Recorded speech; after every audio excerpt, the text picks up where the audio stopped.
Zaccharie Risacher is one of the top contenders to go number 1 in the 2024 NBA draft. This is Floor and Ceiling, let's break him down. Zaccharie Risacher has had a pretty interesting draft cycle.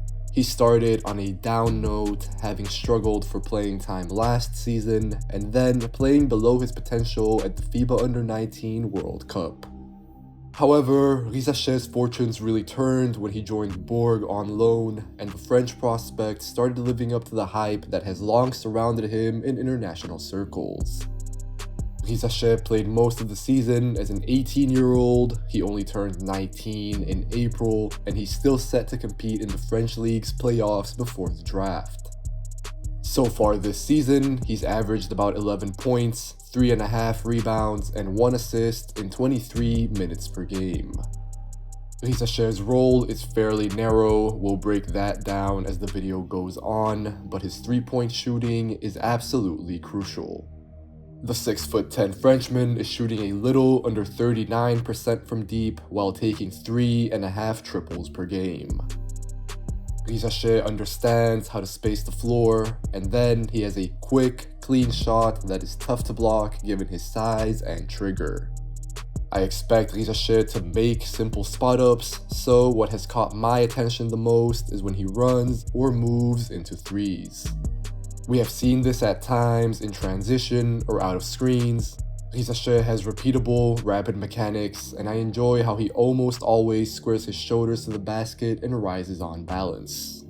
The Frenchman is very capable of making some high difficulty shots, and I believe that he profiles as a very good shooter down the road. I've seen comparisons to Michael Porter Jr., and I think MPJ was a more physical, dynamic scorer off the dribble, but a role similar to Porter's early on in his NBA career is a pretty achievable goal for Risacher. The question ultimately is whether he becomes more than a turbocharged third option, because prospects like that are not typically number 1 picks. Because of Risacher's gravity from downtown, lanes open up for him to attack the basket. The French wing is not an elite athlete, but I think he's pretty good and he'll hold his own more than he's given credit for. Risacher has nice footwork attacking off the catch, he gets his defender off balance often, and then I like the flashes of touch that he's shown at the rim. In particular, I find it interesting how often Risacher uses the glass. The Frenchman is creative with the angles that he finds, and generally, I think he uses his height well to finish above the rim despite still lacking strength. Comparing Risacher to the other top wings in this draft, I think that Ron Holland does not have his steady decision making, Matas Buzelis did not have the numbers on his side from deep this season, and the Ignite prospect is a little less physical. And finally, Cody Williams or Stephon Castle did not shoot the 3 ball at this level. I want to bring attention to how Risacher can attack closeouts into a 3 or a jumper. It's stuff like this which gives me more hope that he'll develop into a very dangerous shooter. After all, these types of shots are not easy, so the fact that he's comfortable trying them and then actually making them is a great sign. Sticking within the theme of Risacher playing off the ball, he was also used very often as a cutter. Too often, we actually saw teams fall for this same trick where the French prospect inbounds the ball and immediately makes a sharp cut to the basket. Yet again, Risacher is a pretty good athlete, especially when he has space in front of him, so this is a smart way to get him attacking the rim. Overall, I enjoy how active Risacher is despite not having the ball in his hands. I also appreciate the aggression that he shows with some of his finishes. Risacher has flashed being able to play through contact even though he's not yet able to do so consistently. We'll dive into that a little later. But right now, I think he can offset that to some extent using his athleticism to play above the rim and finish lobs or throw down some big time dunks. This vertical pop also shows up with how the French prospect tries to do the quote-unquote little things. Even though he almost always plays exclusively off the ball, Risacher is not static in the corner. He's engaged and alert, and he's looking to contribute, which teams and coaches should always appreciate. However, it's in transition where the 19-year-old's athleticism is most obvious. Risacher was allowed to leak out often in the open court, so he used his speed to outrun the other team's defense and then finish at the basket. We saw some acrobatic, athletic plays at the rim from him this season, which again makes me point to Risacher being a fairly good vertical athlete. With a runway, he can throw down some big dunks even against pressure, and really his biggest physical deficit right now is his strength. Regardless, Risacher can pick up easy points in transition, he's really scalable and most of all intentional off the ball, and young teams who play fast and with their head up should find him especially useful. Going back to the idea of whether drafting a more complementary player like Risacher at number 1 makes sense, it's also worth noting that the French prospect did show some flashes creating for himself in transition. These popped up sparingly over the course of the season, but I do believe there's at least some potential here. Risacher is fast with how he gets north to south, and then he can finish with either hand.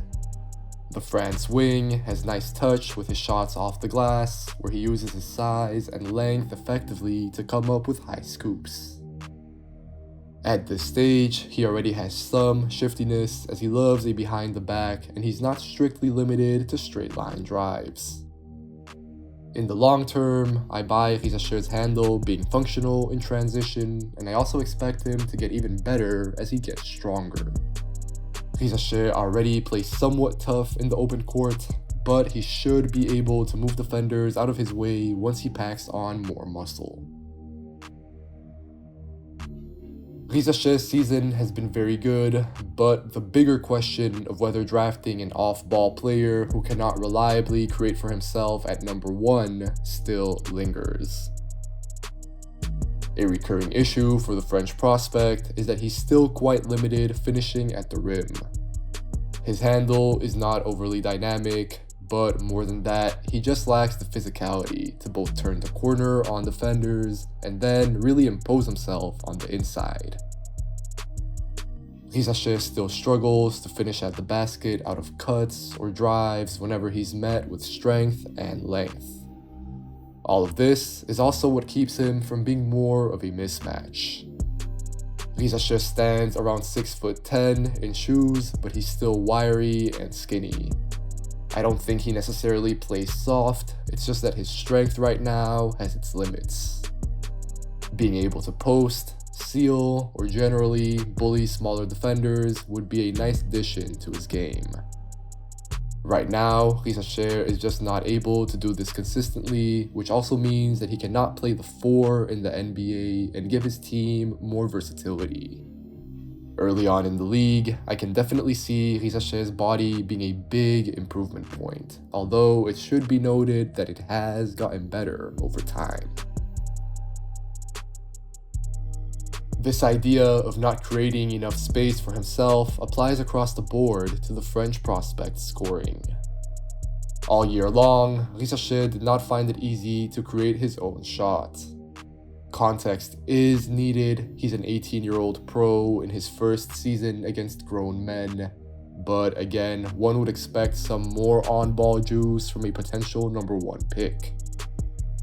Everything we've seen Risacher do well and effectively until now was effectively set up by others, be it catching and shooting, cutting to the basket, or receiving in transition. If left to his own devices, the Borg wing makes things easy for his defender with short, one-dimensional dribbles that keep his man in front. One could argue that Risacher will eventually just be able to shoot over the top most of the time. This could very well be true, But having followed him for years now, the French wing has not proven at any level that he is a high volume or efficient shot maker off the dribble. Self-creation has not been a staple of Risacher's game, and returning to those comparisons with other wings, I've seen more flashes from Holland or Buzelis, for example. However, the Ignite prospects were allowed to experiment in the G League, whereas there were countless possessions where Risacher stood in the corner and did not touch the ball at all. As I've been pointing out, his role was pretty constrained, so it will be interesting to see what he can do with more liberty, because we already know what he can do boxed in. Taking an optimistic point of view, there's a foundation here to some extent at least, but at this juncture, it's hard for me to see him efficiently shooting off the bounce in the short term. Over the last 2 years, the signs we've seen are tiny. I think this is worth highlighting because we're seeing in the playoffs right now that the absolute best players in the NBA can really shoot off the bounce. Risacher has a high release point that is tough to bother, and he creates genuine distance with his step back. Clearly, the Frenchman has some touch, but most of his makes are just straight over his man. We're not seeing too much craft in terms of breaking down his defender or manipulating the defense at this stage in time. The big concern here is that if Risacher is not self-sustainable, or maybe he does not get stronger, or he's having an off shooting night, then how can he add value on offense? For the record, I expect that the Frenchman will undoubtedly make threes. Right now, he's at about 39% for the season on 3.5 shots per game. So let's see if he can maximize that down the line by keeping his conversion in the high 30s while ideally raising, maybe doubling even, his volume. In the long term, if Risacher's shot is closer to the 35% that he's shooting in the French league, that would probably be a disappointing outcome. Risacher will hit his spot-ups. The natural progression for him, honestly, is to continue getting better as a shooter. But the real out-of-the-ordinary contribution would be for a 6'10" wing like him to regularly be able to move into shots. Extracting the most from Risacher's jumper should be vital. Lastly, I want to briefly dive into Risacher's facilitating. The numbers do not tell the full story here, seeing as how he averages less than 1 assist per game. A big part of this, again, is role. Risacher is not the playmaker on his team, so really this is more about his decision making than it is about his passing. This season, Risacher has largely acted as a connective playmaker, making timely, mature decisions and moving the ball smartly. The rock does not stick in the Frenchman's hands, which I like, as he usually either attacks off the catch or keeps it swinging. Looking at the big picture, I would like to see if some of Risacher's more expansive passing flashes mean anything. I like his process most of the time, and he's had a handful of solid reads out of ball screens. These more interesting flashes also pop up in transition, where, like I said, I think Risacher can fit the modern NBA very well.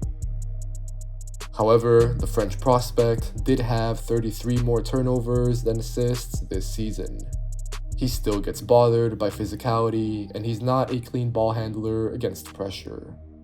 Even if his handle does not get bothered, the Borg wing's passing can also be loose or telegraphed.